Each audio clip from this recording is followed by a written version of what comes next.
आप देख रहे हैं ट्रांजिशन एलिमेंट्स वॉल्यूम 20।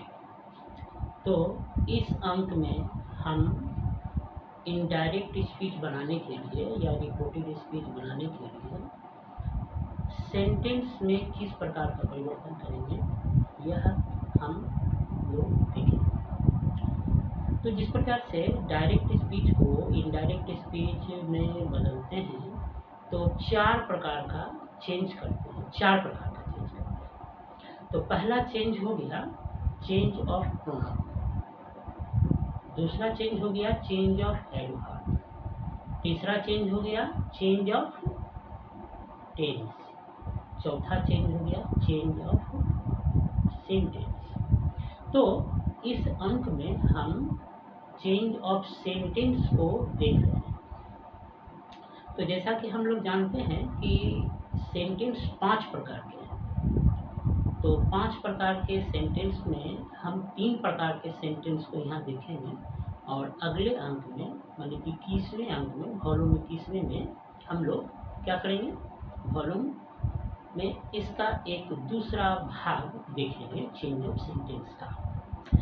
तो आइए हम लोग देखते हैं।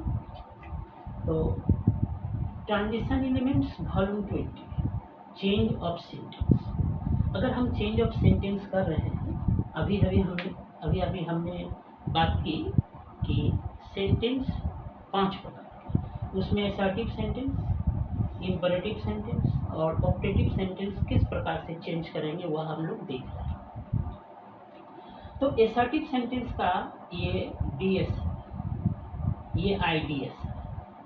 तो अब तक हम एक वाक्य लेकर चलते हैं, ही सेड टू मी, ये आरभी है, ये आरएस है। तो आरएस को ये आरभी है, ये आरभी है, ये आरएस है। तो ये आरएस में चेंज हो रहा है, ये आरएस में ही चेंज होगा। तो ही आ गया। सेड टू को मैं बार बार बोला हूँ कि सेड टू को हम टेल में बदलते हैं। ये V2 है इसलिए टोल्ड हुआ, फिर मी आ गया। इन्वर्टेड कोमा को हटाकर हमेशा दैट में बदलते हैं। इन्वर्टेड कोमा को हटाएंगे और दैट में बदलेंगे। अगर असर्टिव सेंटेंस है आपका तो आप यह समझिए कि आपका इन्वर्टेड कोमा को हटाकर दैट ही लिखना है, दैट। तो इन्वर्टेड कोमा को, ये इन्वर्टेड कोमा है, ये इन्वर्टेड कोमा को हटाकर यहाँ पर रिप्लेस किए दैट के साथ, दैट के साथ इसको।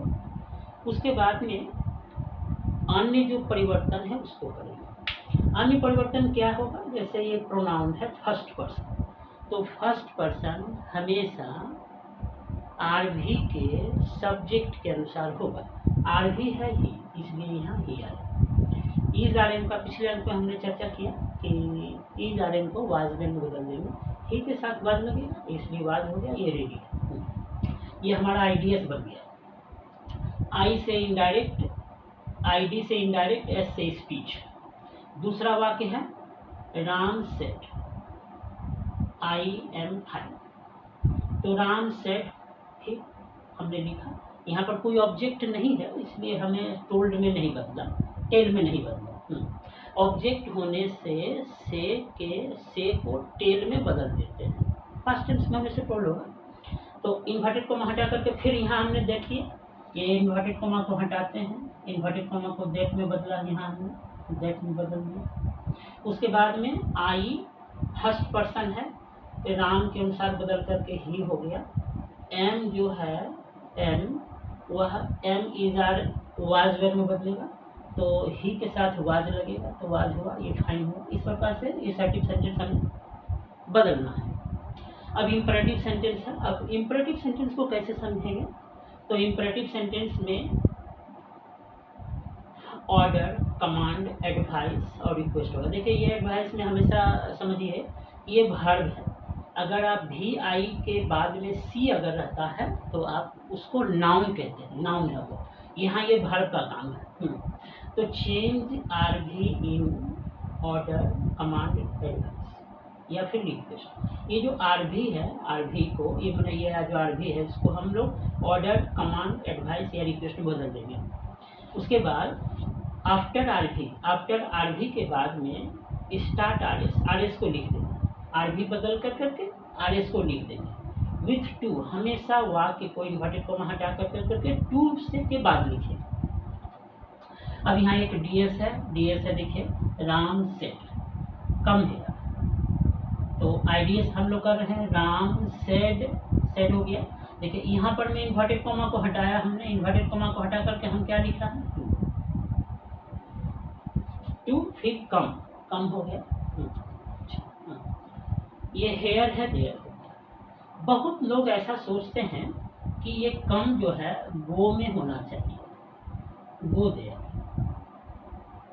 ये दोनों तरीके से ठीक है।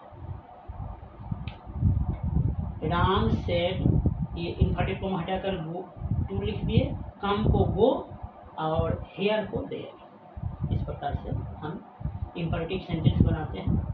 इंपरेटिव सेंटेंस का दूसरा वाक्य हमने रखा है नेगेटिव का। तो नेगेटिव का वाक्य जो है, इसको हमने देखा कि Ram said do not play on the road. तो राम सेड रखा, राम रखा, ये जो सेड है इसको मैं सेड को सेड ही रहने दिया था। यहाँ देखिए सेड रहा दिया जा सकता है, आप चेंज भी कर सकते हैं। तो यहाँ सेड को हमने देखा, ये एडवाइस पता चल रहा है, तो एडवाइस किया, राम एडवाइस्ड, राम एडवाइस्ड हो गया। फिर ये डू नॉट है, इसलिए टू से नहीं शुरू करके नॉट लगाएंगे, पहले नॉट लगाएंगे फिर to play on the road. ठीक इसी प्रकार से हमने अगला लिखा। अब हमारा इंपरेटिव सेंटेंस हो गया। इंपरेटिव सेंटेंस कैसे होगा, ये हमेशा इन्वर्टेड कॉमा के अंदर वर्ब से शुरू होगा। जब भी वर्ब से शुरू होगा तो समझिए कि इंपरेटिव सेंटेंस के अनुसार से बदलना है। अब फिर ऑप्टेटिव सेंटेंस होगा। ऑप्टेटिव सेंटेंस के मतलब ये अंदर का जो वाक्य है, आरभी जो है, आरभी के ही वो ही ऑप्टेटिव सेंटेंस बोल रहे हैं। तो आरभी अगर में से शुरू हो रहा है, ये हमेशा अक्सर वाक्य में से ही शुरू होता है, 99% ऐसा ही होता है। तो ये जो वर्ब है आपका, सेड जो वर्ब है, उसको कर्स, ब्लेस या विश में बदलते हैं। बाद बाकी हम लोग आरभी लिखने के बाद में दैट इन्वर्टेड कॉमा को हटाकर दैट लिख देते हैं।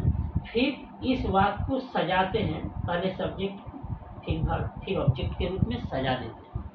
चलिए देखते हैं कैसे करें। तो डीएस है, ये डायरेक्ट स्पीच है। Ram said to me, Ram said to me हो गया, इन्वर्टेड कॉमा शुरू हुआ, मे यू पास। तो राम हमने लिखा, ये सेड टू है, ये बोल रहा है कि ईश्वर करे तुम पास हो जाओ। तो इसको हमने देखा कि आशीर्वाद दिया, तो ये ब्लेस वर्ब लिखा है। सेड टू को हटा करके ब्लेस किया, सेड पास्ट टेंस में था इसलिए ब्लेस का V2 फॉर्म ब्लेस्ड कर करके मी को लिखा। ये जो इन्वर्टेड कॉमा है, ये इस इन्वर्टेड कॉमा को हटाने के लिए दैट का इस्तेमाल किया। दैट, वही इन्वर्टेड कॉमा हटा करके दैट लिखा। ये जो दैट लिखने के बाद में अब ये जो अंदर का वाक्य है, इसमें पहले सब्जेक्ट लिखना है, तो यू सब्जेक्ट है इसका। तो यू मी के अनुसार, ऑब्जेक्ट के अनुसार बदलेगा, तो मी के अनुसार हो गया आई के बाद में यहाँ पर वर्ब लिखना है। तो मे और पास दोनों ही वर्ब, मे मॉडल है और ये मेन वर्ब। तो यहाँ लिख लिया आई माइट हुआ फिर पास हुआ। इस प्रकार से ये वाक्य हो गया है। ऑप्टेटिव सेंटेंस इस प्रकार से बना है। अगले अंक में हम दो और प्रकार के सेंटेंस को देखेंगे। वह होगा आपको इंट्रोगेटिव सेंटेंस होगा और एक्सक्लेमेटरी सेंटेंस होगा। तो